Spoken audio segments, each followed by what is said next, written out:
Thanks a lot, Michael. Liver cancer, one of the few types of cancer that's on the rise. And it affects men more than women by a ratio of 2 to 1.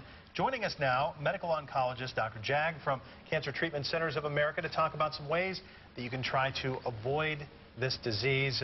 Again, thanks so much for being with us. Talk about why liver cancer is on the rise. This is kind of a disturbing trend. Yes, it seems to be related to the incidence of hepatitis B and C, and the greater the infection rate, then the greater the chance of developing the cancer itself.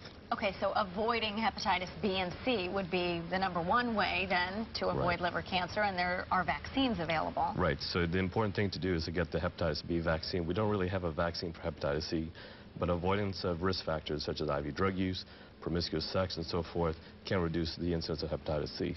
And also drinking coffee?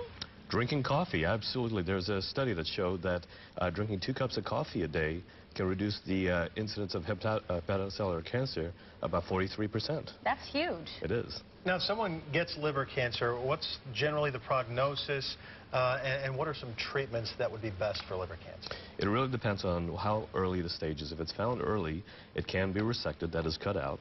If it's found later on and it's unresectable, then certain things can be done, such as radiofrequency ablation, where a wire is inserted into the liver and the cancer can be burnt out. For those who cannot have it burnt out in that manner, then chemotherapy is an option, and there are many good options today for that.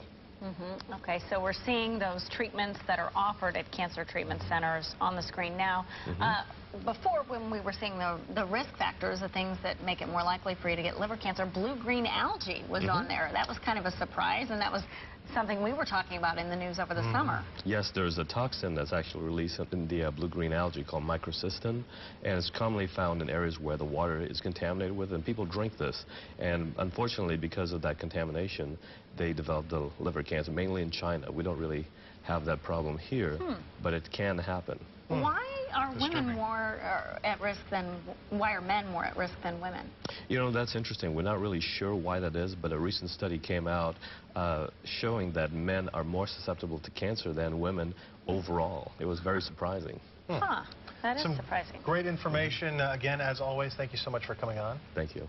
And of course, the Cancer Treatment Centers of America has a special offer for all Fox 23 viewers, a subscription to their quarterly magazine, Cancer Fighters Thrive. Go to cfthrive.com/Fox23.